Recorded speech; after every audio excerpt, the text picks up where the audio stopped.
And, I think it's very important that we highlight these key issues. Absolutely. These discussions are crucial for understanding the current landscape.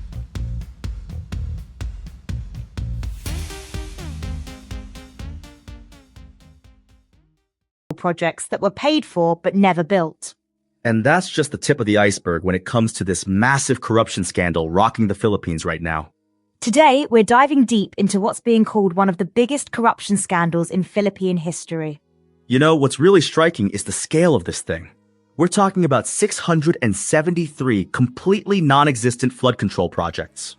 Wait, so these were projects that were fully paid for with public money, but literally nothing was built?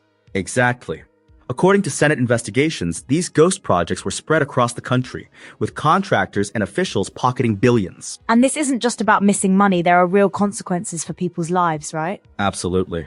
The Philippines is experiencing waist-high flash floods in areas that weren't even flood-prone before. So how did this massive scheme actually work? Well, according to the Commission on Audit's findings, it involved a complex web of public officials, contractors, and lawmakers. And some pretty high-profile names are involved, aren't they? Yes, 8 lawmakers have been linked to construction firms that received billions in flood control contracts. The Independent Commission for Infrastructure has been pretty busy with this, hasn't it? They've been working overtime. They've submitted evidence to the Ombudsman covering about 1,300 projects worth around 92 billion pesos. That's a staggering amount. How are they even keeping track of all this? Through extensive documentation, contract records, SEC filings, project documents. It's a massive paper trail. And some of these projects were pretty brazen, weren't they? Oh yeah. In Bulacan alone, they found 4 projects worth 334 million pesos that were either completely non-existent or severely defective. The public response has been pretty intense, from what I understand. Thousands have taken to the streets. Even the Catholic Church has joined the protests. And this is affecting the whole economy now, isn't it? The Asian Development Bank just downgraded their growth forecast for the Philippines, citing reduced infrastructure spending due to these investigations. But there's been some action taken, right? People are being held accountable? Yes, several arrests have been made, including public works officials, and some high-profile figures have had their passports cancelled. Like former Congressman Zaldi Co? Exactly. President Marcos himself announced Co's passport cancellation to prevent him from fleeing the country. What's really interesting is how this whole thing came to light. It started with President Marcos' State of the Nation address in July, where he first raised the alarm about these anomalies. And then the investigations just kept uncovering more and more. Right. The Commission on Audit found 747 unusable or idle DPWH projects just in 2024 alone. That's incredible. And these weren't small projects either. No, we're talking about projects worth billions of pesos. Western Visayas alone had 130 defective projects worth 3.5 billion pesos. And this isn't just about the money, is it? There are real human consequences. Absolutely. These substandard or non-existent flood control projects leave communities vulnerable to devastating floods. What's being done to prevent this from happening again? The government's created new oversight bodies, like the Independent Commission for Infrastructure. But isn't there a deeper systemic issue here? There is. In 2022, 67 members of Congress were actually public works contractors for their own state-funded projects. Wait, how is that even legal?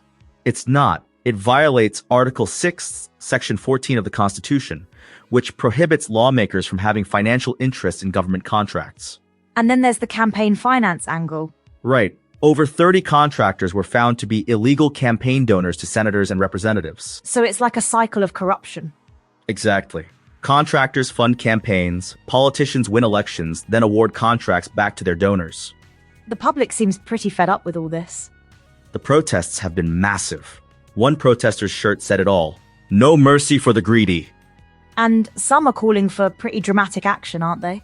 There have been calls for military intervention, but the armed forces have firmly rejected that idea. Let's talk about the economic impact. How bad is it?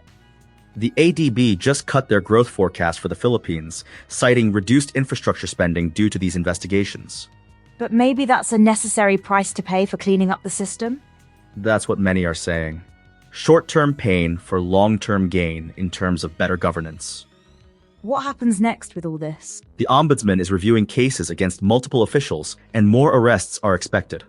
And the actual flood control infrastructure? What's happening with that? The DPWH is conducting a comprehensive review of all projects, with stricter oversight and monitoring. It's pretty shocking that this went on for so long without being caught. Well, the procurement reforms that could have prevented this were actually rolled back in 2015. Including the blacklisting of corrupt contractors, right? Exactly. Those safeguards were removed, and we're seeing the consequences now. Do you think this scandal will lead to real reform? The public pressure is certainly there. People are demanding not just arrests, but systemic changes. And it's not just about corruption, it's about public safety too. Right. Every peso stolen from these projects is a peso not spent protecting communities from floods. This really shows how corruption isn't just about money, it costs lives. And that's why this scandal has resonated so deeply with the Filipino people. Well, that brings us to the end of today's episode of Co-Pilot Podcasts. And remember, when it comes to public funds, every peso counts, because every life counts.